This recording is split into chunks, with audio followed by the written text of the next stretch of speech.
I try and put the events of 1989 in Eastern Europe in a very broad historical context.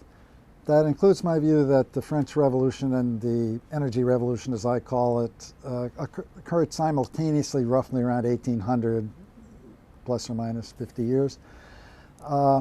And they had these new ideas from the French Revolution and the new environment created by the energy revolution, industrial revolution, had to work their way out. And the time period from 1848 to 1945 I call the century of power, because there was a kind of a rejection at the top in Europe of these what I call ameliorating ideas of the French Revolution, such as popular sovereignty or civil rights and these kinds of things. Bismarck just used power to unite Germany. We have imperialism, Europeans spreading throughout the world, overpowering colonial peoples. We have World War I and World War II, in which Hitler's idea was simply to overpower all of Europe if he could. Well, the century of power came to an end after 1945 because of the great disaster of World War II. And we had a period after that of consolidation in Western Europe and the Cold War. Hitler's idea, it seems to me, was a rejection of the ideas. His basic underlying theme was a rejection of the ideas of the Enlightenment. Führer principle, blood and soil, those kinds of things, not rationality in some sense. I call it an anti-rational ethic or political philosophy.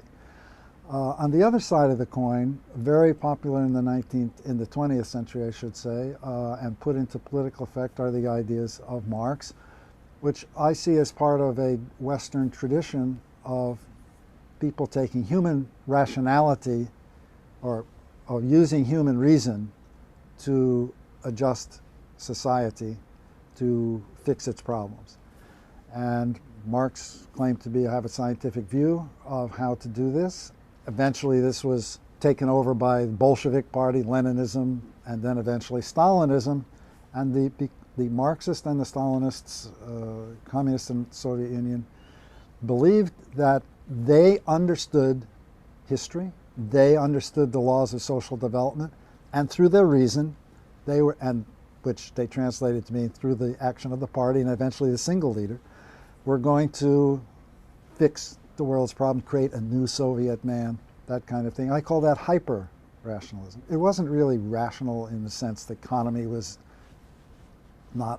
irrational and so forth, but the idea behind it was that human reason can fix things, and we understand how to do that. So there's two major philosophies competing here in the 19th century, in the 20th century, what I call hyper-rationalism, which eventually means Stalin is the only rational person, and anti-rationalism, which is Hitler's basic idea.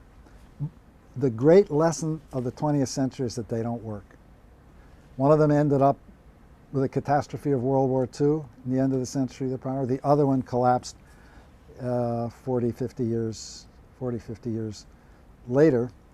And what remained was what I call pluralism, in which I include the ideas of democracy, limited governments, protection of civil liberties, and all of those things that we associate with Western and other democracies. But I prefer the term pluralism because the underlying idea of those pluralist states is that human beings are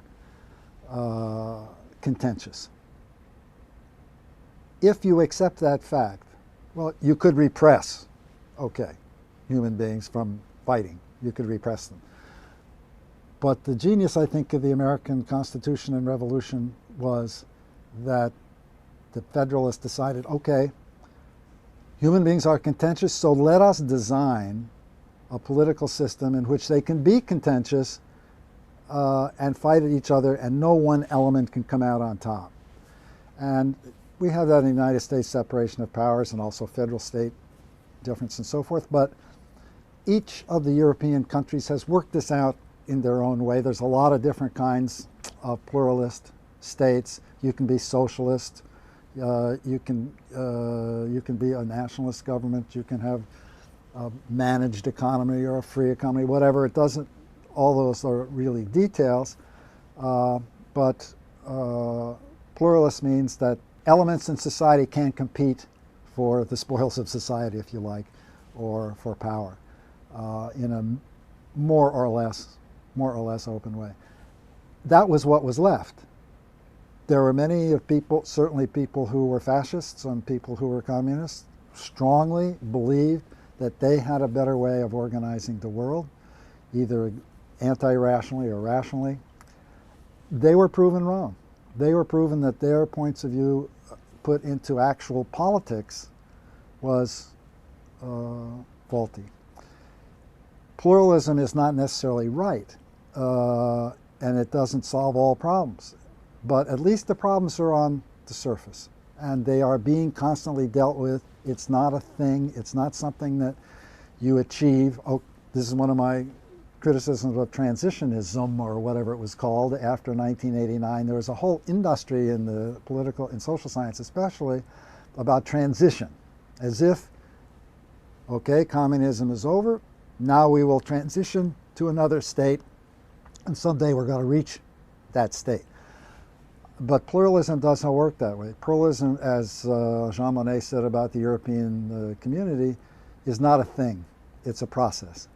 And it's always going on everywhere in different ways in different countries. But that's what survived.